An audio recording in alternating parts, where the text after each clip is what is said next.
Hello, Internet family. This is Anjanette Potter, also known as Adam's Rib, and I'm introducing my new format, Spotify for Podcasters, formerly known as Anchor FM. This is still the place for those who have the gift of gab, like discussing interesting topics, are called opinionated by family and friends, and still get paid for it. They're still easy to use, supply everything you need to set up a successful podcast from your smartphone, and distribute your content to platforms like Spotify, Apple, Google, Overcast, Amazon Music, and more.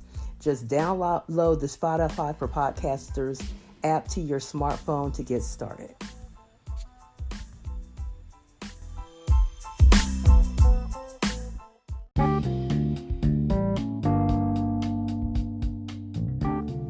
Hello, Internet family. This is Anjanette Potter, also known as Adam's Rib, and you are listening to the Smart Black Girls Club podcast. So tonight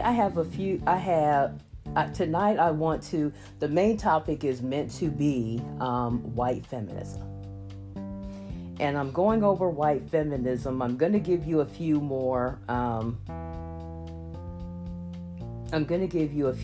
definitions here. I want to first touch on, and I'm talking about white feminism because white feminism is a term that has been showing up in a lot of black feminist circles. And I'm going to first touch on what actual feminism is. Okay, now I identify as a Christian feminist because I am a born-again Christian and I do believe in equal rights. Okay, and I do believe in the fight for women's rights. So feminism is a range of socio-political movements and ideologies that aim to define and establish the political, economic, personal, and social equality of these sexes. So gender equality, also known as sexual equality or equality of the sexes, is the state of equal ease of access to resources and opportunities regardless of gender, including economic participation and decision making, and the state of valuing different behaviors, aspirations, and needs equally regardless of gender. So basically equal rights. And so feminist movements have campaigned and continue to campaign for women's rights. So let's talk about women's rights. Women's rights are the rights and entitlements claimed for women and girls worldwide. They form the basis for the women's rights movement in the 19th century and the feminist movements during the 20th, 21st, and 21st centuries. In some countries, these rights are institutionalized or supported by law, local custom, and behavior, whereas in others, they are ignored and suppressed. They differ from broader notions of human rights through claims of an inherent historical and traditional bias against the exercise of rights by women and girls in favor of men and boys. So now let me give you another definition. So let's talk about patriarchy.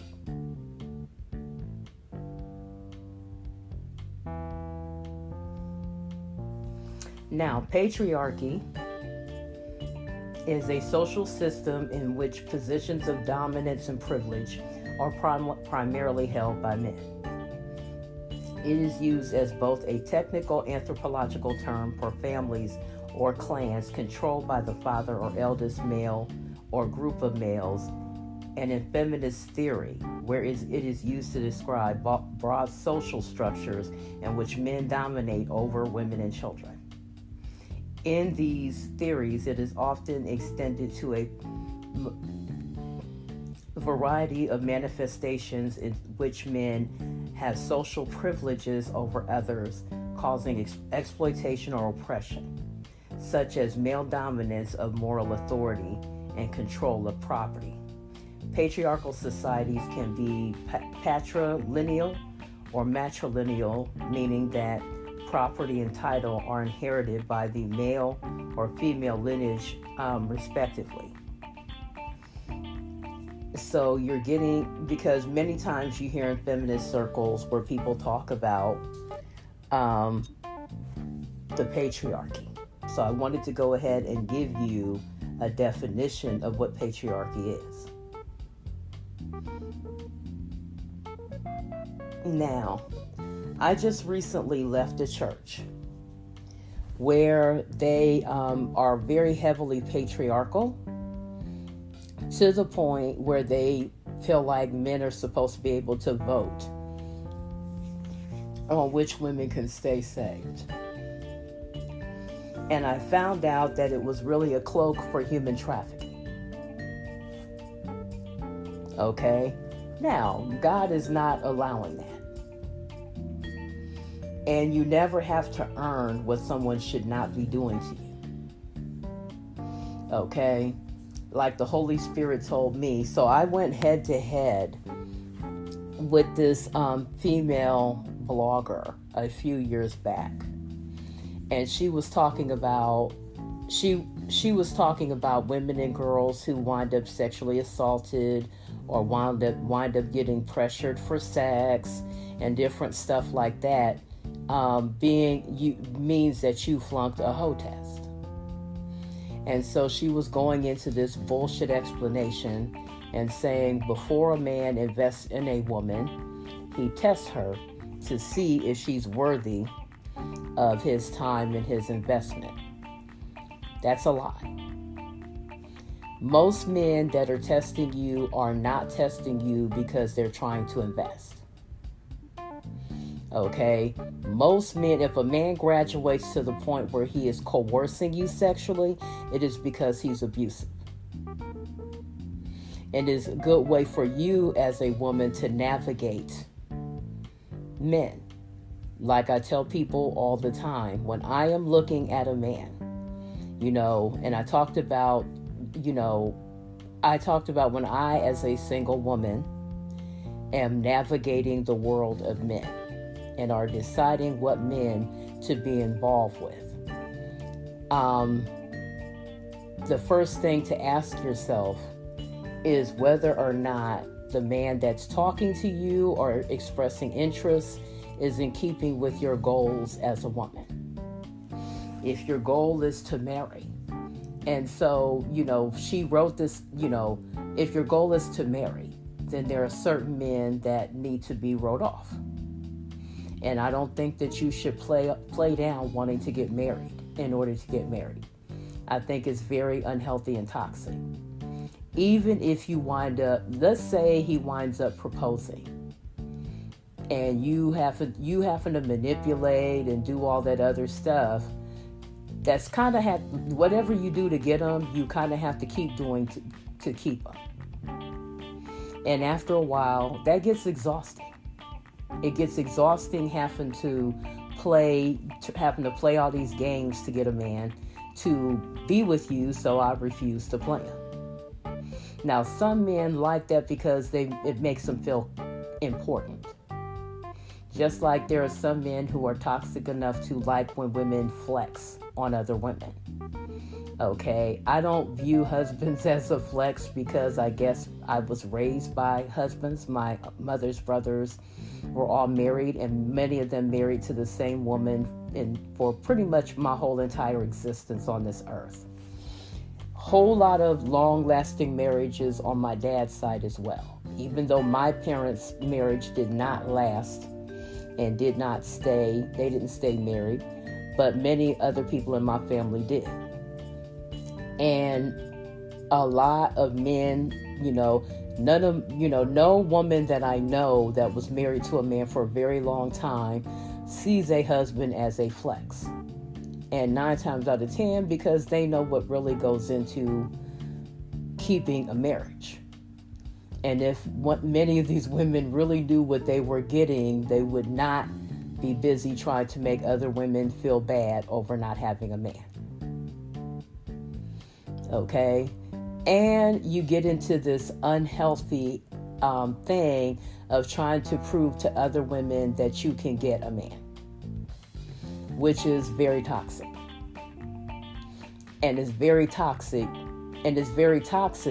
because your focus should be on trying to be with somebody who's best for you, not trying to prove to a bunch of toxic Christians that you can get a man. Getting a man is not the most important thing in the world, and if you really actually read your Bible, you would know that God blesses singleness as well as marriage. Now, even though I'm not letting go of believing to be married,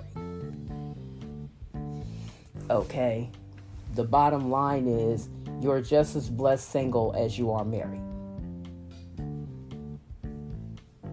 Period. And this is not just something I'm saying because I'm single.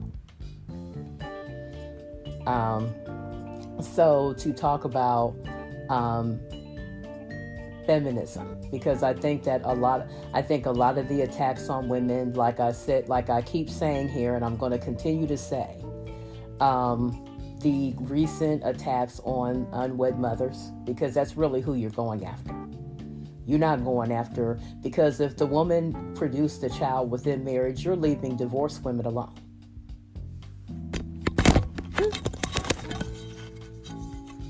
You're leaving, my equipment fell down. You're leaving divorced women alone. And you're leaving widows alone, because those are women who have been married. Although there's also social sanctions against those single mothers as well. Those are not the ones that you're really coming for with your viciousness. You're coming for unwed mothers. Anyway, back to this discussion I had with this blogger. So I looked at the scenarios that she was going for, and they were very horrible scenarios. So I said at least 2 of these scenarios involve men who are already in relationships. Now, I, as a Christian feminist, as a Black woman, as a woman who is practicing abstinence, have a little bit of problem with a man who thinks that he's allowed to test me and he's in a relationship. Okay? So my thinking Black woman cap gets offended at this. I'm like, since when is it okay to allow men who are already in relationships or already married to test you? And I said, married men are lucky I let them breathe the same air I do. Now you can say, well, don't you sound a little stuck up? So what? I don't care about men who are cheating on their wives and violating their covenant of marriage, trying to get with me. And then now you already are on my shit list. You are already on the list of men that I'm marking a line through your name because you're not available to marry. And on top of not being available to marry, you now think it's okay to have power over an additional woman and try to test me. First of all, if you're a married man and you're a Christian married man, you are already in sin because adultery is a sin. So the Holy Spirit ain't even waving you in. And God is not going to make no woman put up with you when you're already married. And the fact that you don't have no conviction about entertaining a side piece says a lot about you and the women who follow you. So I already checked her on that. I'm like, okay, first of all, these men who are not, that are already in a committed relationship, that's already wrong. They already ain't got no business in my face to begin with.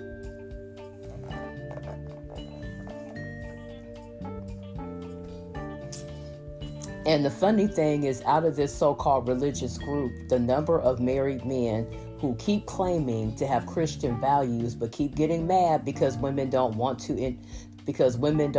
fool with married men is astonishing to me.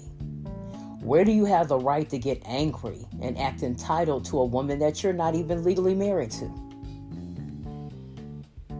The nerve. Then I said, and these other 2, I think one of them was somebody who got the pussy and didn't call back, which I'm like, girl, write that off and learn from that experience. Don't fuck them on the first date or don't whatever. take your time getting to know them to see if they have the same values you do. Okay, so that ain't no big thing. The other one, that he won't date me unless I put out bye. So none of these men were men that I would consider qualified to be anybody's man. And it's amazing to me the number of women who keep judging women by standards of men that to me are throwaways. Oh yeah, some men are, the way I evaluate a throwaway is a whole lot different than a whole lot of other women. Like if they're abusive, you can't talk to me. I lived in a neighborhood where two guys I knew had reputations for putting their hands on women. So one lived across the hall from me, or at least his girlfriend did, or baby mama or whatever. And so he kept trying to holler at me, and I wouldn't give him the time of day, where his baby mama caught him knocking on my door, and he wanted to knock on my door and thought he was going to stand there and knock until I answered the door. Well, I didn't answer the door because I don't, I remember Judge Lynn one time in divorce court talking about, disassembled communities. And so disassembled community is a community where there's really no regard for marriage. There's no regard, like the men just sleep randomly through different apartments where the women live, and the women are fussing with each other over these pieces of men. It's just terrible. And it's funny that nobody tells young women anymore. Not only do they not tell women about, how some men, you should draw a line through their name and keep it moving. They also don't tell men how to be men. Okay?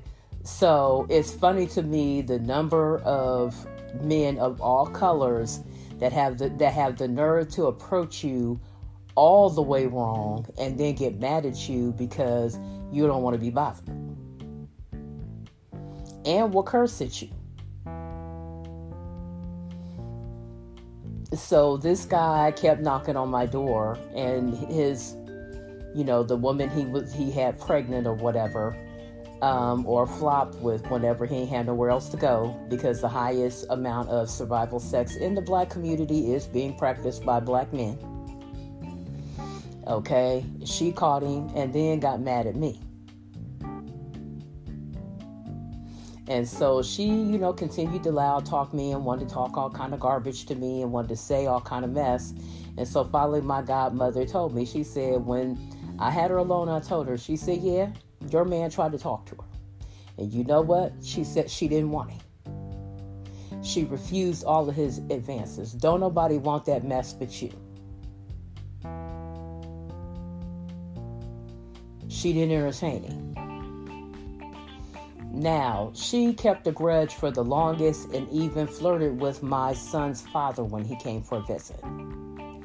So yeah, he came for a visit one time during the time that my son was actually alive.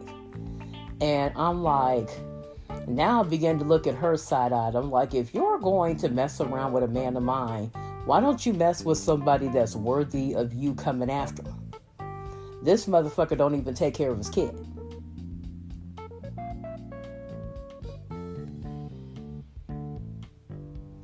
That's what I find so interesting about that in this battle of women's rights.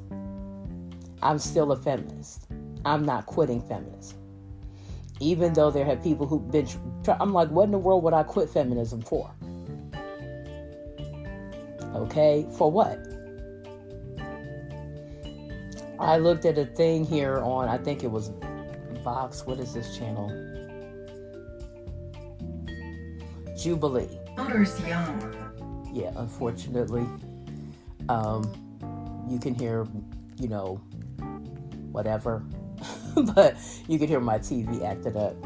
So on Jubilee, which I think is a thing of Vox, they did a thing called Feminist Women versus non-feminist women. And some of the results were surprising. Some of them weren't. Some of them I was surprised to agree with, and some of them I was surprised not to disagree with. Let me say this. The Holy Spirit hasn't convicted me about fighting for women's rights. Okay, so these people who think that you're supposed to leave feminism behind because of whatever, no, I'm not leaving it. But it is just so shocking to me the way that women give away rights to men who don't deserve them. Like, if he's abusive to women, he does not deserve your time and attention. So I had this argument with this person. I confronted the lie. I was like, how do you figure, why would I want to pass a test for all 4 of these losers? These are men that you should be telling women to stay away from. You shouldn't be telling women to pass a test for these guys, because you should not be telling women to pass a test for these men, because these men are not worthy of passing a test for. If anything, women should be walking. Okay. If anything, women should be walking away from guys like this. And so today, another example I'm going to talk about. I was looking at a fellow blogger's live, and she was talking about these 2 rappers, I guess, that are at war. The woman got pregnant by this guy. And, there are some self-esteem issues that I think should be examined there, because why a guy would be this horrible to you and you would still be hanging on to him is a horse of another color. And let's face it, many of us have faith institutions that teach us to hang on to men that ain't shit. Okay? And it seems like the worse the guy acts, the more the faith institution tries to get you to hold on to him. Okay? The worse they are. And so I'm looking at this, and I guess the guy told her that he was going to torture her until she miscarried or gave up the baby, I don't know what. But I was like, now, I have a problem with the fact that y'all are an additional voice yelling at her and fussing at her. And she was, the girl was, they showed a clip of the girl, and I guess she was in her car crying because now the guy won't leave her alone. And so I'm like, okay, won't leave her alone means she left this situation alone and just decided to have her baby alone. Okay, and she's your excuse for attacking unwed mothers. Yeah, some people should be ashamed to call themselves Christian. And so I said, let me tell you something. I watch how men deal with the women that they call themselves picking. And if you are mean to your wife, if you are mean to your baby mama, if you're mean to pregnant women, okay, I remember a best friend of mine getting into a fight with her boyfriend and him twisting her arm up behind her back while she was pregnant. I don't care what your excuse is. Violence toward women is never acceptable. And violence against women that are pregnant is never acceptable. Especially if the seed that she is carrying is yours.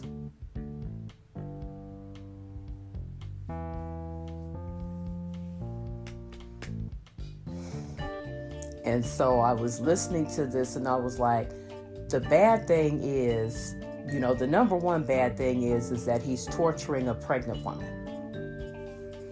And y'all are yelling at her. Well, she knew he didn't want no kids. Who the hell cares?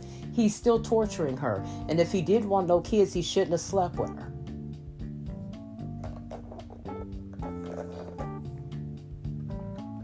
He shouldn't have had sex with her if he didn't want no kid. If he didn't want to take the chance The best way to not the best way to not impregnate someone that you don't want carrying your seeds is to not have sex with them. And it always amazes me that men will coerce and wear the hell. I'm not giving in. The men will try to wear at you until they get some pussy, and then have the nerve to get mad at you when you get pregnant.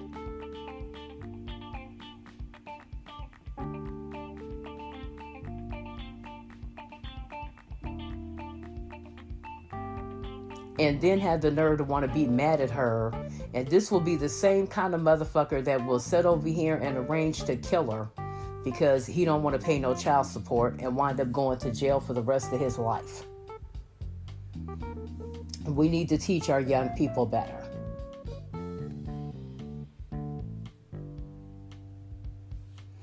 You did not want to have any children is not an excuse. And the bad thing is, as bad as he is treating this young lady, there will be young ladies lined up to sleep with this mug.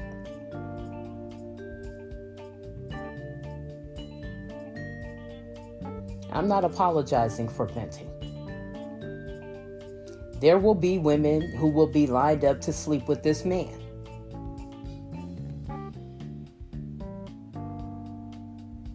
And then have the nerve to act surprised that he's treating them bad. You watched him, like I said, when y'all gonna learn?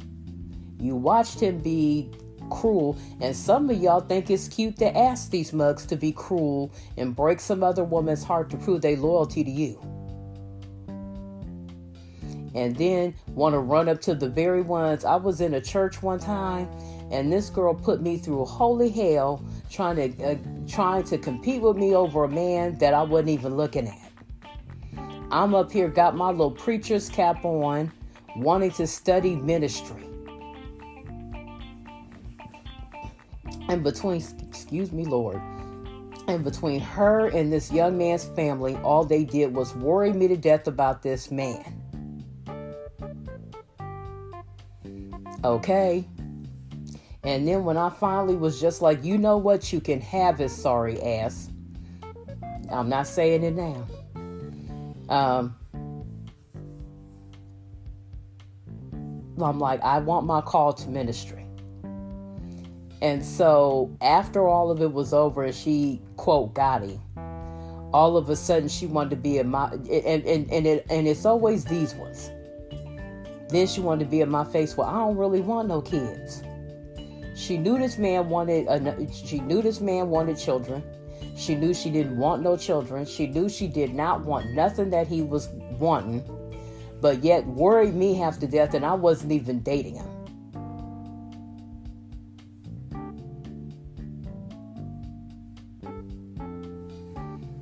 And I'm like, my name is Bennett, and I ain't in it. They're all yours.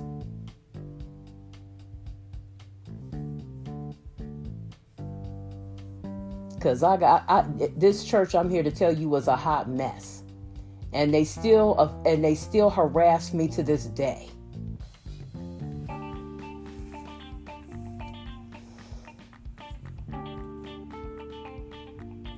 Now, like I said, how you call yourself a feminist and you still flexing on women over men? You need a life. Now, back to, and that's how I felt about this blogger and still feel this way about her. I stopped following her. Because I couldn't reconcile, like, this is horrible advice. So a woman gets raped or gets coerced by a man, and you're blaming her by saying she had to earn him not pressuring her? You never have to earn what someone should not be doing to you. I don't care what color he is. I don't care what his social standing is in society. I don't care about none of that mess. I don't care what his title is. And I'm gonna talk about that a little bit more. But I had to vent for a minute because being a woman that fights for women's rights, sometimes it's hard. Sometimes you almost want to lay down your torch. I'm not laying it down though. But sometimes fighting for women's rights is not always hard because of men. Sometimes fighting for women's rights can be hard because of other women. Because of the power women give men, because of women's intense thing of wanting to pull you into imaginary contests that they haven't in their damn mind over a man. Other women can be exhausting. Other women can be as emotionally abusive as the worst man. Now, I'm not letting go of being a feminist, because as far as I'm concerned, that's my test back. If you have a problem with me fighting for women's rights, then you can't be here.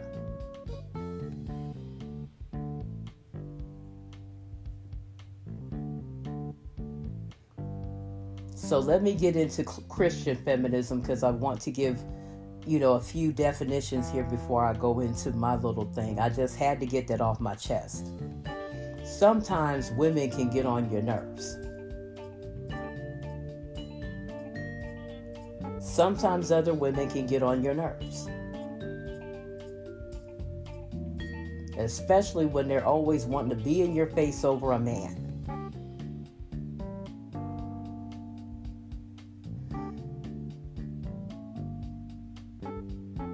And by the way, to whom this may concern, I'm staying in music ministry and keeping my legs closed.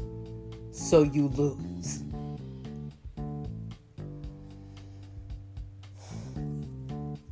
Anyway, other women can get on your nerves.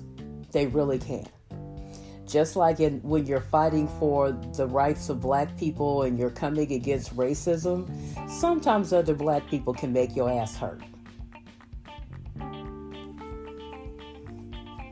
Because it's the people who benefit the most from your fight that will sometimes give you the hardest time.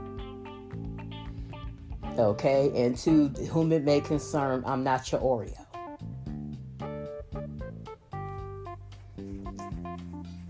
Now, like I will say, I don't mind offending an oppressor if it will get protections for my people, and my people being women, black people, anybody that's oppressed.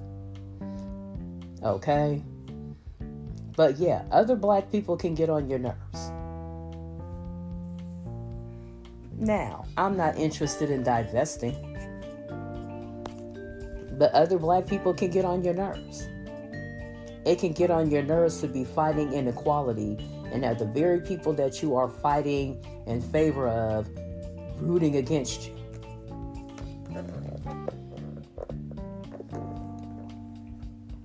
Are liking to see you fail.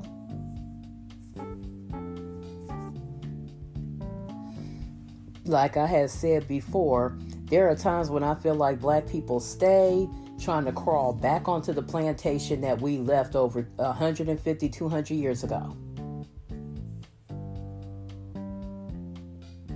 Now, I ain't never been no slave. I'm a descendant of slaves, and I'm not ashamed of it. I'm an African American. I'm not ashamed of that. I'm not ashamed of being a descendant of Africans. If black people would look at some of the terms that you make up for other black people, you call other black people Oreos. You do know that the term Oreo was grounded and rooted in racism. Telling other black people that they act too white. Do you know how many times I have heard that I wasn't black enough because I like books? Or because I wasn't opening my legs to the wrong guy? Or because I finished high school without a baby?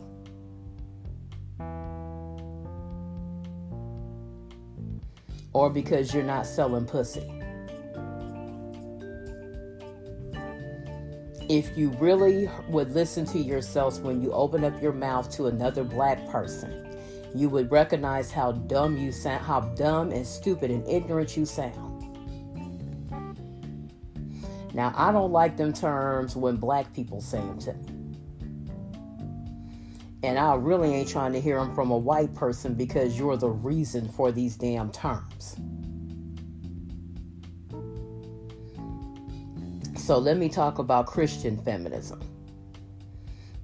So, and yes, there are born-again Christian women who are feminists. It is a school of Christian theology which seeks to advance and understand the equality of men and women morally, socially, spiritually, and in leadership from a Christian perspective. Christian feminists argue that contributions by women and an acknowledgement of women's value are necessary for a complete understanding of Christianity. Christian feminists believe that God does not discriminate on the basis of biologically determined characteristics such as sex and race, but created all humans to exist in harmony and equality regardless of race or gender. Christian feminists generally advocate for anti-essentialism as a part of their belief system, acknowledging that gender identities do not mandate a certain set of personality traits. Their major issues include the ordination of women, biblical equality in marriage, recognition of equal spiritual and moral abilities, abortion rights, integration of gender-neutral programs within readings of the Bible, and the search for a feminine or gender transcendent divine. Christian feminists often draw on the teachings of other religions and ideologies in addition to biblical evidence and other Christian based texts throughout history that advocate for women's rights. The term Christian egalitarianism is often preferred by those advocating gender equality and equality amongst Christians who do not wish to associate themselves with the feminist movement. Okay, there's a reason why I'm, going into all those terms. Now let's get to the main subject, which is white feminism.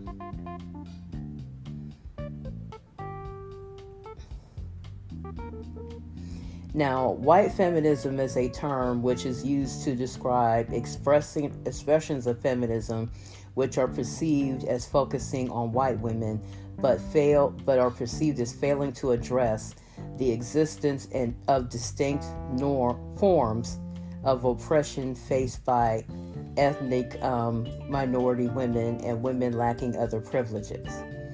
I call it being tone deaf. In other words, only recognizing oppression that is centered around white women. Now, the term has been used to label and criticize theories that are perceived as solely focusing on gender-based inequality, primarily used as a derogatory label. White feminism is not a compliment. So if you're a white woman listening, it's not a compliment. It's really not. It's basically a way of terming certain types of white feminism as racist. It's basically a way of calling you racist. So if you hear that you're a white feminist, it is not a compliment. It is really a way of calling you racist, because it's saying that you're insensitive to what women of color, and especially black women, go through. So if you remember when I've been doing this series, 28 Days of Black Feminism in February. Like I said, now I'm doing 11 months of Black History, because in support of making Black History a regular part of, being taught year-round, with a special emphasis on February. I don't want to throw away February being Black History Month. And really, to be perfectly honest with you, the people, you should set out Black History Month in order. So I'm like, no, No, there are people who really don't like us even having February. So the last thing I want to do is set it out, because then those people, it's not a thing of them winning. It's the fact that those particular people will decide, well, since you ain't celebrating, then we'll just knock it all out, and then we won't have no time to celebrate it. So I would rather do it year round with a special emphasis on February, because I was reading Jamie Foxx. I was reading a post by Jamie Foxx, actor Jamie Foxx, where he was saying, I'm black all the time, but during February I get to be blackety black. And I like that. I like that. I like that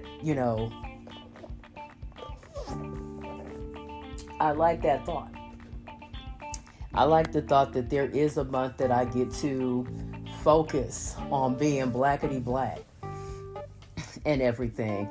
And like I said, there's some people who don't even like us having the month.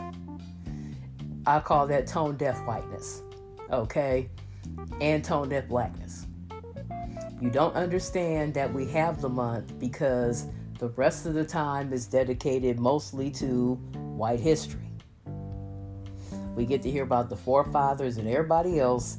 We got one little month that we have for ourselves, and you got people who resent that.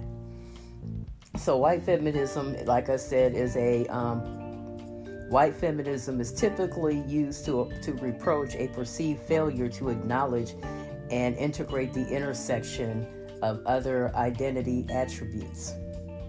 So remember when we said intersectionality, a coined phrase,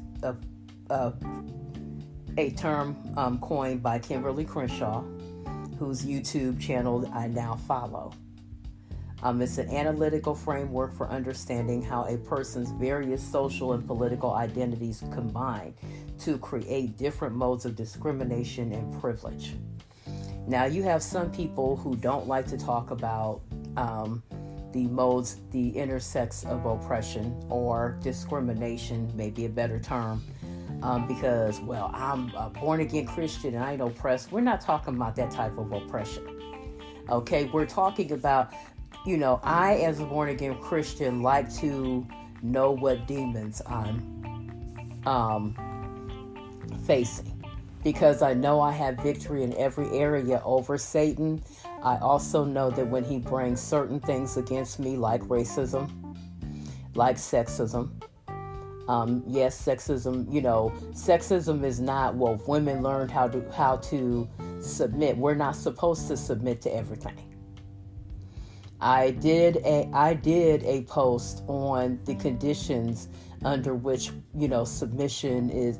First of all, many of the men who are trying to get women to submit aren't even their legal husbands. I think it's so interesting that you have people who won't do the one thing that's necessary that don't want to meet no conditions for, being anybody's husband, but want you to meet all of these conditions in order for them to wife you. It's nuts. So white feminism is basically insensitivity to other female groups, insensitivity to other women's, oppression. Like I said before, when it comes to the whole issue of women's rights, globally, because I am not just a black feminist, but I believe in the unity of women globally. I believe if you're a born again Christian woman, you should be able to pray for women in other lands. Intercession on behalf of women women and children, and especially girl children that are being oppressed everywhere. I have a problem with people who keep hollering. I have a problem with people who, number one, don't acknowledge prayer. So if you ain't got no money, how are you supposed to go into these foreign lands and affect change if you can't fly there? You know what I'm saying? So I have So being a person that wasn't raised in church, and I'm starting to be thankful that I wasn't, because I believe that people who were raised in church seem to be taught to put up with a whole lot of craziness. And it's a whole lot of craziness that I wasn't raised to put up with. I for real. We put up with a lot of racism. I'm not big on wringing my hands and acting as though I don't have the power of Christ on my side. Okay? And, but there are a lot of dysfunctional churches out there. So white feminism is basically a term, I have to say, who coined that?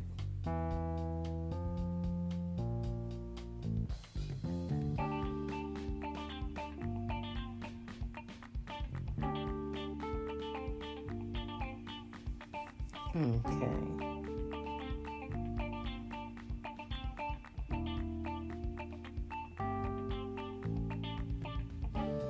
So at its origin, feminism in Western societies was represented by white educated women focusing on the right to vote. So if you remember the one year I talked about the 4 waves of feminism.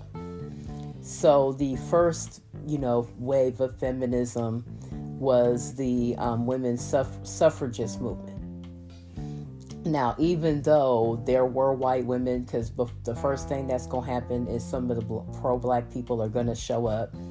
So let me say this, even though there were white women who wanted to phase out black women, and those white women were mostly in the South, they threatened to not be involved because they didn't want to be involved with black women.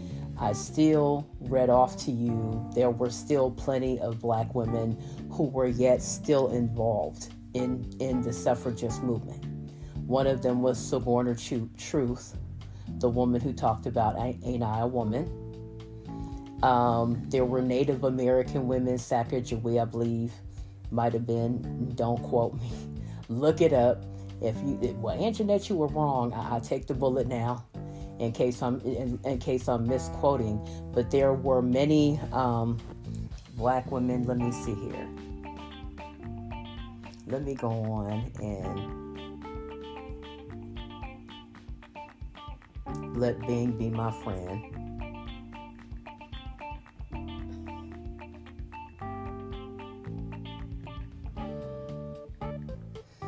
And these.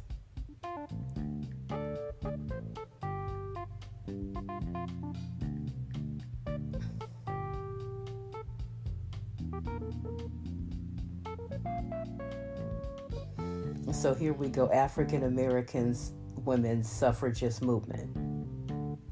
So African American women began to agitate for political rights in the 1830s. These groups would include Boston Female Anti-Slavery Society, Philadelphia Female Anti-Slavery, and New York Female Anti-Slavery. Throughout the 19th century, African American women such as Harriet Fortin Purvis, Mary Ann Shadd Cary, and Frances Ellen Watkins Harper. So there were plenty of black women who still participated, even though they were marginalized. So yeah, here we go. The suffragist movement began with women such as Harriet Tubman. So these are some very familiar names. Harriet Tubman, Sojourner Truth, Ida B. Wells, Mary Church Terrell, who you heard me talk about, Ella Baker, Rosa Parks, Angela Davis. Okay, because remember, black people, white people were so against us voting that we had to be given the right to vote twice. Like I said before, when you hear some of the people that are talking now, I'm like, you need to open up a history book, because in all honesty, some people act like, when I hear people say, well, you're talking too much about slavery, and it's being used as an excuse to not do what it takes to get yourself together now.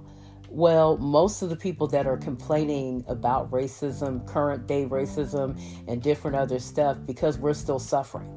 There are still people. I looked at Dr. Rashad on YouTube, part of the Young Turks, and and a woman showed up and said there are still numbers against people who have too black a sounding name when they are applying for jobs. We're still getting the spillover. We just now had to sign another bill protecting our right to wear our hair the way it comes out of our head and not be discriminated against for wearing natural hair. It's tiring, but it's a fight I'm not giving up, because I have a daughter, I have a grandson, I probably will have granddaughters and grandsons in the future. You know, my family is not done procreating. You know, you have to fight. You have to fight for those that are coming along behind us. Because if you don't fight, I post a quote by Zora Neale Hurston on my Facebook page every so often, and well, really every day. And it's the one where she says, "If you are silent about your pain, they will kill you and swear you liked it." Now that's deep. That's deep. Okay, so even though there were women who tried to phase us out, they didn't succeed, because, you know, these other women are still there.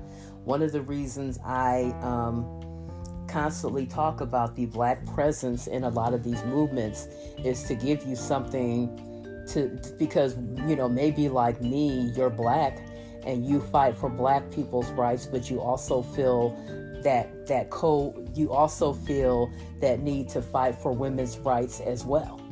And many times when you are fighting for women's rights, you may be opposing some very strong black male figureheads. But it's okay. It's okay to disagree. It's okay. Like one of the times I've had to oppose a lot of males and say, what about women? Even within the hip hop movement, what about women? You just saw, you know, those of you who listen to me know that I just put together a eclectic music geek podcast representing for the female rappers. I even added a few more to that playlist, because we have made major contributions. Now you have people who, well, what about beefs? I don't got time for that. Okay. Sometimes people want equal opportunity and shit, and I'm like, I'm not saying that we should all sit over here. I recently watched the Chris Rock special, the second. I watched both halves. So I was at my mom's house doing my laundry, and I decided to go ahead and watch the first half, because I watched the second one only an hour, which I was cool with. Even though, like, I go back to my teens with Chris Rock, so I've been a fan a very long time.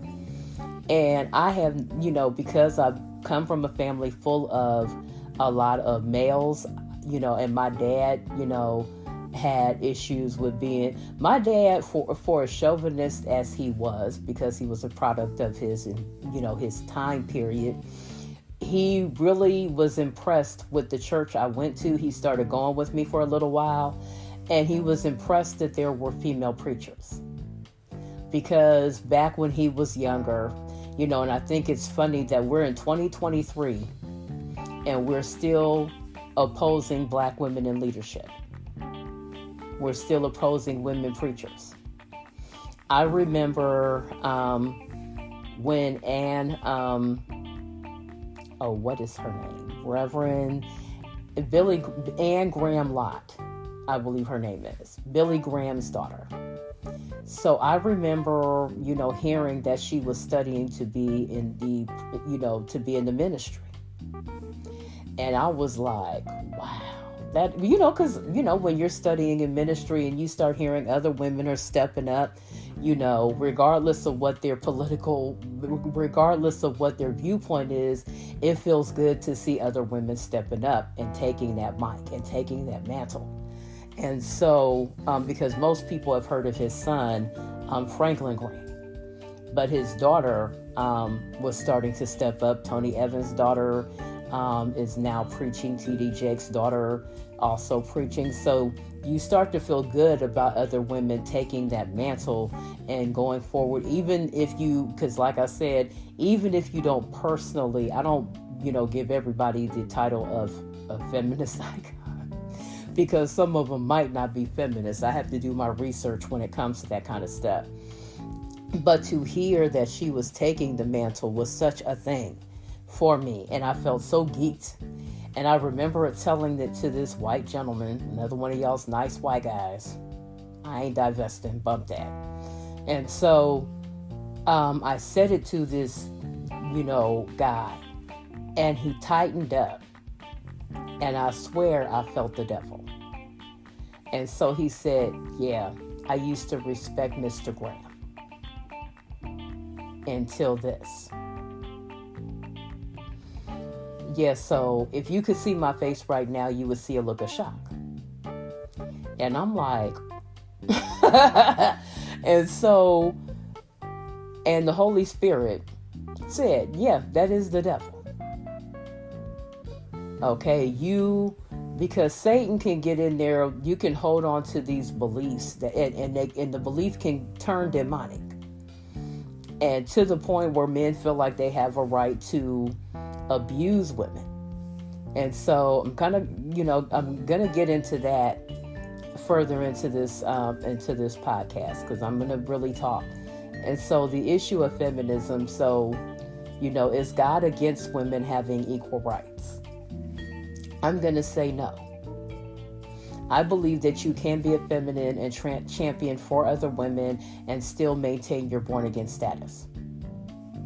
I don't believe that, because look at all these oppressive teachings. I just recently left the church because, they started using witchcraft on me. Okay. And I said, one of the spirits came into my room and, was like, well, can the men use you for sex on their way to other women? And I'm like, no. Yeah. Will you come into ministry and you're dealing with, the supernatural? Like we said, supernatural warfare is real. It is very real. It is not an excuse to abuse children and women, but it is very much real. And I'm going to continue to teach on supernatural warfare. Many times, supernatural warfare gets a bad name because of the amount of people who want to blame the devil. We are very much accountable for anything, if Satan presents to you to do something, you are very much accountable for allowing yourself to be used against another believer. You are responsible if you get used against children, if you wind up abusing anybody, if you abuse your position of power, you are very much of the devil, and you are very much being used of the devil. I have already talked about the whole unwed mother thing. And like Peter was talked to in a dream, you cannot call unclean what God has called clean. If a woman has given her life to Christ and has, is born again, you cannot use her sexual past against her. No one has a right to use your past against you and use your past to cause you to sin.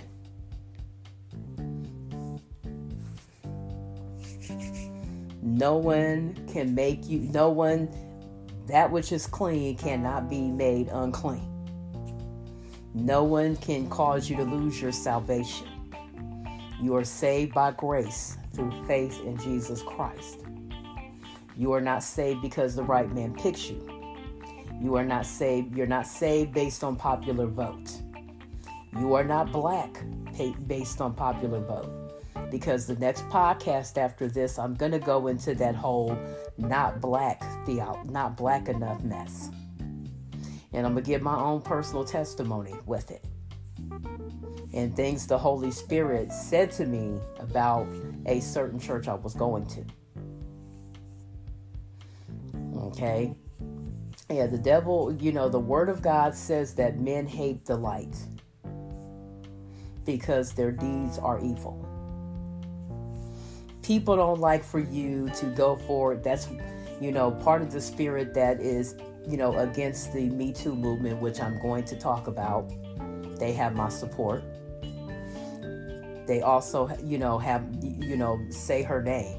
I'm going to talk about Black Lives Matter and my stance with them also within this year.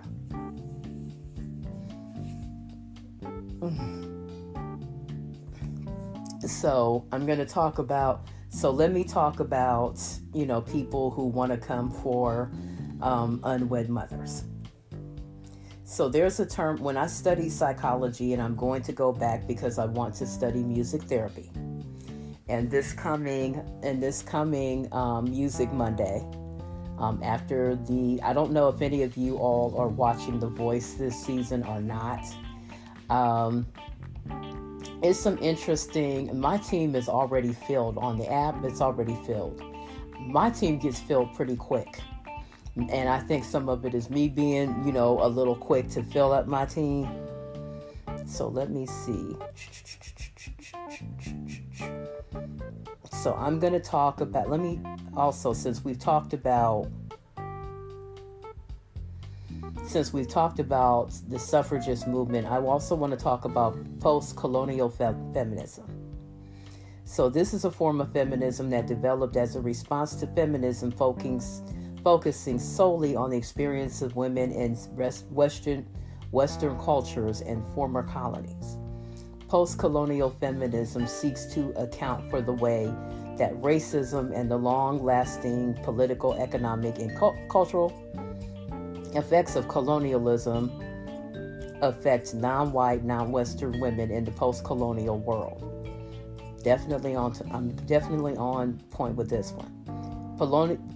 Post-colonial feminism originated in the 1980s as a critique of feminist theories in developing countries. So feminism, is catching on.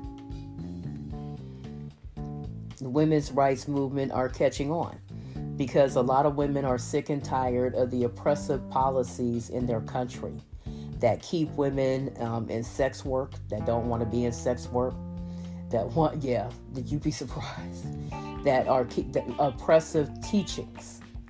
I just saw not too long ago, a lot of Indian women are catching on, what they call East Asian, because many of these countries, I'm here to tell you now, many of these countries show these women no love at all. So I wanted to go into psychology. So I plan on studying music therapy along with music ministry. I want to enter and I want to study both. I want to study music therapy because I find that I sing as a music minister because I'm wanting to go into music ministry. It's not just about, if you saw That's My Jam this past Tuesday, and you saw one of my dudes I know, Billy, oh Lord, the one that was with Kinky Boots. That's what I remember of him. That's not the only thing that he's done that I remember though. And so, let me see here. Billy Porter. Okay, so if you saw Billy Porter, there are people who know so well how to imitate the church. And so I always tell people, I'm like, you do realize that many people of the LGBTQ community were raised in church. Okay, so, well, blah, blah, blah, blah. They already know what you believe. I hate when people act like just because a person is, practicing a particular lifestyle in their adulthood, like that's where that person has been all along. And I'm not saying this like I'm straight, I'm cis, I'm not a lesbian, but I know a lot about the community because of friends that I've had over the years as a left-leaning person before I became saved. So as a person who had left-leaning politics, and being a former hairdresser, because there are, in the fashion industry and beauty industry, gay men are everywhere. Okay, they really are. It's not really a stereotype. There's just, a lot of gay people within the creative arts. There really are. And so, as a result, I, got along pretty good with a lot of gay men. I'm not real offended about them. And, so I don't have the traditional thought, like I don't believe in, I don't support, same-sex marriage, which I understand is a big sore spot with a lot of them. But as I told this woman when I was doing Yes All Women, I don't have to support your lifestyle to care about you as a person. I don't want to see anybody committing violence against you, regardless of where you lean there. And I think that, this is where we can come into what so when I was studying psychology, we studied a guy named Carl Rogers. And I really think that this is where a lot of born-again Christians are. So Carl Rogers he was a humanistic psychologist. So he talked about conditions of worth. So conditions of worth in counseling are conditions we believe we have to meet in order to gain acceptance or positive regard from others. So some examples of conditions of worth are: work hard to be successful, please others before yourself, men do not cry, do not get angry, do not show any weakness, be quiet and do as you are told. Now these are things that we get taught as children. As children, we quickly learn what behaviors, and these can be toxic. So this is the toxic side of obedience. So when I hear people telling young ladies, well, you don't qualify to be married. First of all, that's not true. If you have given your life to Christ, you are forgiven. You have a right to change your life for the better anytime you want. Even if you had done any type of sex work in the past, you have a right to walk away from it and change your life for the better.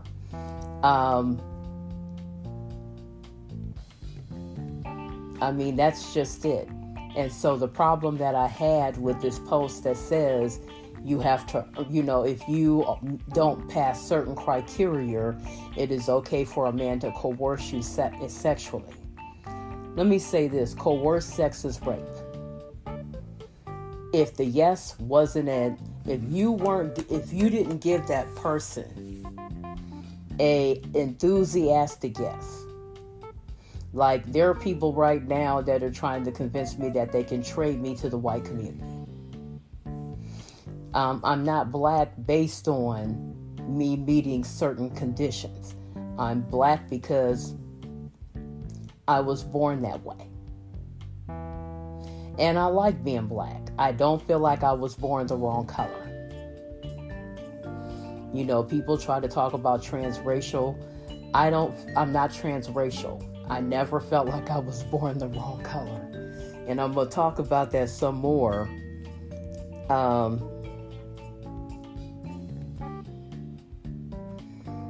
And it's really a way of trying to project onto you and trying to base your worth on certain things. And unconsciously, we pretty much all do it because we all have a mindset toward,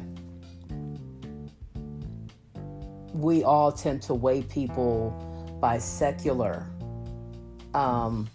conditions. A woman, when women are sexually assaulted, one of the biggest complaints I've heard from women who report their assault is that they were asked what you were wearing. Now I will tell you Aunt Jeanette's take on what you were wearing. You could be standing, now this is Columbus, so I'm describing streets that are here. You could be standing on the corner of Broad and High, stark, raving naked, and I would still say it was okay for a man. I still would say, I would still say that your no is valid, and that it is not okay for a man to touch you without your permission. Now, people can say, well, what man do you think is going to resist touching a woman, against her will if she's dressed like that? You need to keep your hands to yourself no matter how she's dressed. That's my take on that. I don't care how you're dressed. A man needs to have some self-control and not touch you. Here in Columbus, we have the Columbus Museum of Art. If you really want one of those curators to wind up confronting you or touch one of them pieces of art and see how quickly you see one of those curators, one of the attendants that is in there. You touch that piece of art and you are going to see them with the quickness. They know when you touch one of them pieces of art. And they show up rather quickly to let you know that you ain't got no business touching it. Now, there are times when I'm 56, there are times when I feel like it's almost like the adults need to be reminded what is good and bad touch. Because you got grown men who think it is perfectly okay to walk up to a woman that they don't know your first name, and put and grope you. I went to a concert up in Akron, Ohio, at I think it was Lot 10 or something like that. Lock, I can't remember the name of that place. I went up there twice. The first time I went to go see Kool and the Gang, and then the first time I went to see George Clinton and Parliament Funkadelic, and then the second time I went up there to see Kool and the Gang. And so the first time I went up there, I was, sitting on, one of their places. It's kind of an outside place. Nice place to go. I highly recommend it. I'm sitting there minding my own business, and this young man comes over, black guy, and decides to try to defraud me. And so I'm an old school dater. And when I say I'm old school in that we expected men to have manners. You couldn't just walk up. When I was younger, you couldn't just walk up, especially a black woman. You couldn't walk up on no woman and just decide you was going to rub up against her and have her be cool with it. So I was like, and pushed him away, and I'm like, this is what we doing? And the thing of it is people looking at you like you're the one overreacting. And I was like, I think not. And I elbowed him and pushed and shoved him away. I was like, do I know you? No, I don't know you. I'm like, evidently, I'm not your traditional church girl because I don't play that mess. And so it's almost like trying to tell you that you need to fit certain criteria for a man to respect your sexual boundaries. That is utter BS. You do not have to you don't have to earn what somebody shouldn't be doing to you. So let's go into another term from, Mr. Rogers.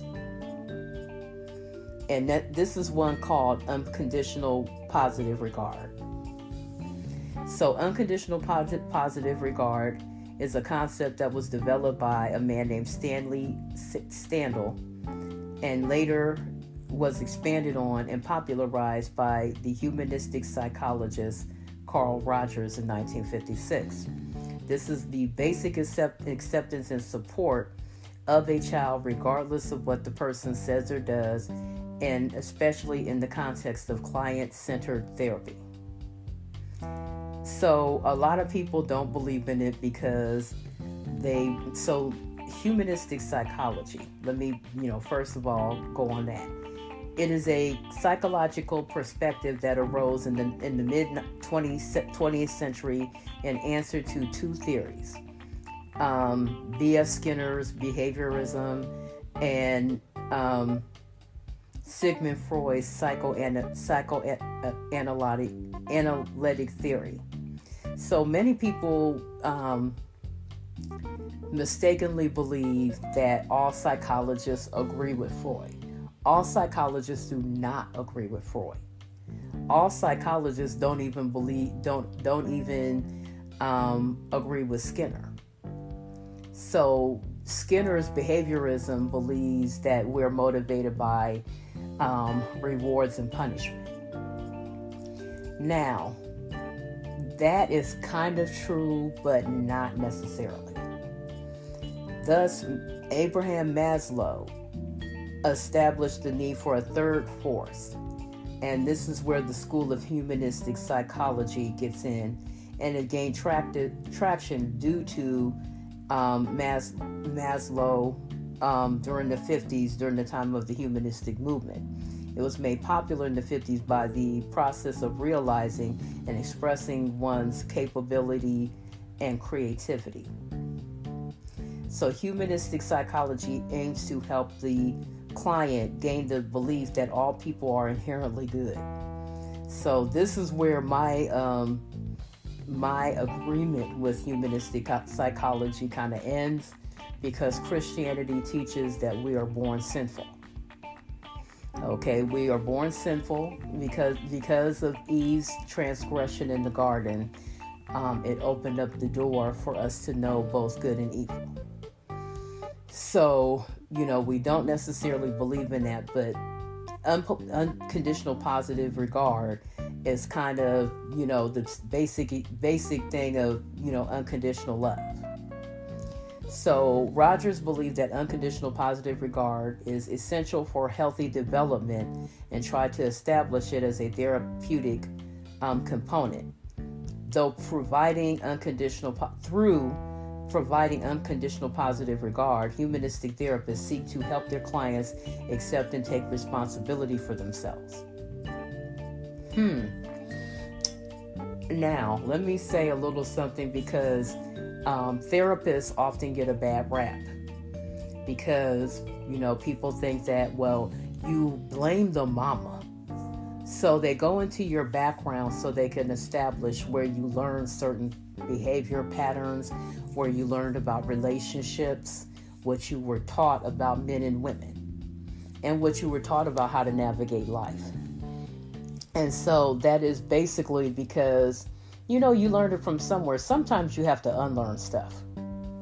Okay? Maybe you learned that you were unworthy based on, stuff that was said to you, because many times our families mess us up. Yes, I said it. How many times have you looked at a TV series that's designed to provide that kind of help, like a Yama, and the parents, we did the best we could, and you find out the mom, didn't believe her daughter when her daughter. This is one that kills me. The number of women and girls that have been raped, and their parents don't believe them. Now, y'all, some of these male worshipers just lost. No, he wasn't a good man. Just that, what's his name? Kevin Samuels. Don't believe your daughter. Don't always be ready to believe your daughter if she tells you that your man looked at her wrong or did something inappropriate. And I'm like, that's what got you took out of here. I'm convinced God snatched you up because you was about to set a generation of people up to be harmed. Okay? Well, this is why we don't like to date single mamas. Bump that. I don't give a darn about that. I don't care. Okay? I'm not pressed about protecting men I'm not pressed about protecting men at the thought of harming women and children. So, unconditional positive regard We, as born again believers, would call that God's agape love, because that's where they kind of got that from. If you read Carl Rogers, you find that a lot of these early psychologists borrowed heavily from the scriptures. So unconditional positive regard does not mean that you are not accountable for your behavior. Along with therapy if anybody who's ever been through therapy knows, there is a high level of accountability in therapy. Because what you get in your sessions, they expect you to practice in your private life so that you can come back and let them know whether or not what you're doing worked. Because if it didn't work, then we have to, think of a different approach to your presenting problem. Okay, so when you go to a therapist, there's you having to tell them what brings you to their office. Just like when you go to a physical doctor, why are you here? Well, I have diabetes and this, that, and the other is going. I need a renewal of my prescription, and I'm going from my own personal life. But you have, a problem with this, that, or the other. And you need to come to them to talk about it. It is called the talk. Now, one thing that Freud did kind of invent was the talking cure. They found that people who came into a therapist's office and talked about their problems had less problems and were under less distress because they had somebody to unearth to. I call it unearthing, but they had somebody to talk to, and it helped. It helped with their issues.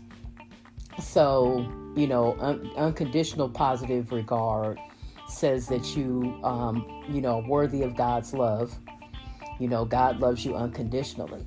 He has conditions on his promises, but the love that he has for you is unconditional. So somebody coming along and trying to convince you that somehow you don't deserve to have your sexual boundaries protected because of mistakes you made back in your youth, it's completely unbiblical. And it is completely wrong, and it is completely demonic. And I will continue to say it. You do not have to earn what someone should not be doing to you. You do not have to earn not being tortured while you're pregnant. Any man that does not recognize that you should not beat up on or torture pregnant women does not deserve to be in that child's life. I personally think that young lady should press charges. If he does anything to hurt her, she needs to get a restraining order. Any man that does, like I said myself, as far as women goes, you need to ask yourself about any man that you are thinking about having sex with. Is this an individual that I would even trust alone with a child? Is this somebody who, if I did decide to terminate the pregnancy, can they go half? Can they even afford to pay for an abortion? Or if I choose to keep the child, or is it somebody that, like I said, that I can trust to co-parent with? And I'm not just talking about, will they be dependable to show up for visits and this, that, and the other? Are they somebody that I even trust to be alone with this kid? Okay? Because so many people aren't that responsible. Now, I'm going to talk some more about this. I'm going to talk some more about this topic because I had to do a lot of unearthing on this podcast myself because of so much warfare that I've had to deal with and everything. But those are the proponents when it comes to white feminism. It's not a good term. It is really a bad term. It suggests that you may be racist. And if you're racist, it's very hard to believe that you can really fight for women's rights effectively. Now, I'm also going to go into, when I looked at the Chris Rock special, I bought that up and I forgot to finish it. So he talked about near the end on why he didn't fight back when it came to the Will Smith slap. And he talked about not fighting in front of white people. Now, I understand the sentiment behind that. Because there are racist white people in the world that like to watch us fight each other. Because it makes them think that somehow they've gained some type of leverage. I personally don't agree with that sentiment and don't agree that it's a sentiment that serves us. I have no problem with us disagreeing. We're not a monolith. So we're not going to agree on every topic. But the key is to be able to disagree agreeably. Don't harm somebody because they don't share your opinion. Okay? It doesn't hurt because, as I continue to go into this, especially on the feminist part, I am going to talk about different stances that feminists have on different topics like sex work and different, because there are some that, all feminists don't agree. I remember someone saying to me online, "You're not a real feminist." And I was like, what is that supposed to mean? Well, you still believe blah, blah, blah. Plenty of feminists believe that. Okay, that's why I read the definition of feminist. Because many people, especially men, will try to get you to act like, will try to manipulate you by saying that you're not real. And telling you that you're not real is another way of trying to bully you about any opinions that you might have about a particular topic, such as expecting grown men to take care of their children financially. Okay? If you're not I don't date men that don't take care of their kids, because I've raised 2 children by myself and I refuse to enable men who are not taking care of their kids. I don't date men who torture pregnant women. If you are currently in a situation, I don't date men who hit women. If you show me any signs of abuse, I'm not fooling with you. Don't contact me, don't inbox me, don't come near me. If you ain't the right kind of guy, so many women will watch a man, ain't but so much you gonna do to another woman. And it is about solidarity with women. It's also about paying attention to serious red flags. When a man says publicly that he is going to torture a woman that is pregnant with his child, that's a problem. That's abusive. Why would you give your body to or listen to music that is made by that person? Okay? Now, the people like Ike Turner, James Brown is the number one that I think of when I think about, men who still get honored, even though they were abusive to women in their past. David Ruffin is another one from the Temps. Unfortunately, they're not here to really defend themselves.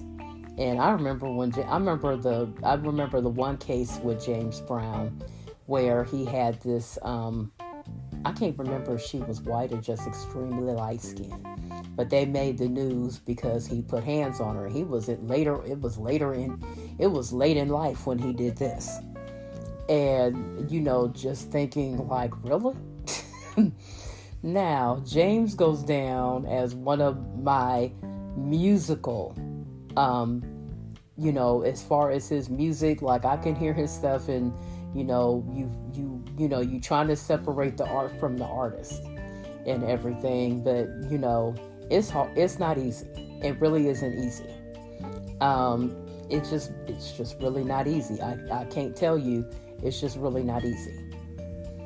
But one of the things I thought about when I went to go see his biopic, I'm like, I wonder how they're going to handle the whole spousal abuse thing and violence against women. Because, he was. It's a matter of record. He was. With just about every woman that he dated, he was violent with them all. It's horrible. It's horrible to hear that about one of your faves, but I'm also able to hear it and not, hop up and defend him. I think violence against women is a very indefensible act. Okay? And, you're a grown woman and you can do what you want, but like my grandmother used to tell me, you can do everything. You can move out. Once you move out and you're under your own roof, you can do what you like. There's some stuff I'm hoping you're not going to want to do. Just because you can do anything you want doesn't mean you should. Anyway, I'm going to, come up off of here. Tomorrow's Friday, so I will be going live at midnight. And I will continue to be talking. I hope you enjoy this excellent content.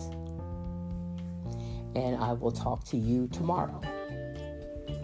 This is the sound of me blowing you a kiss. Good night.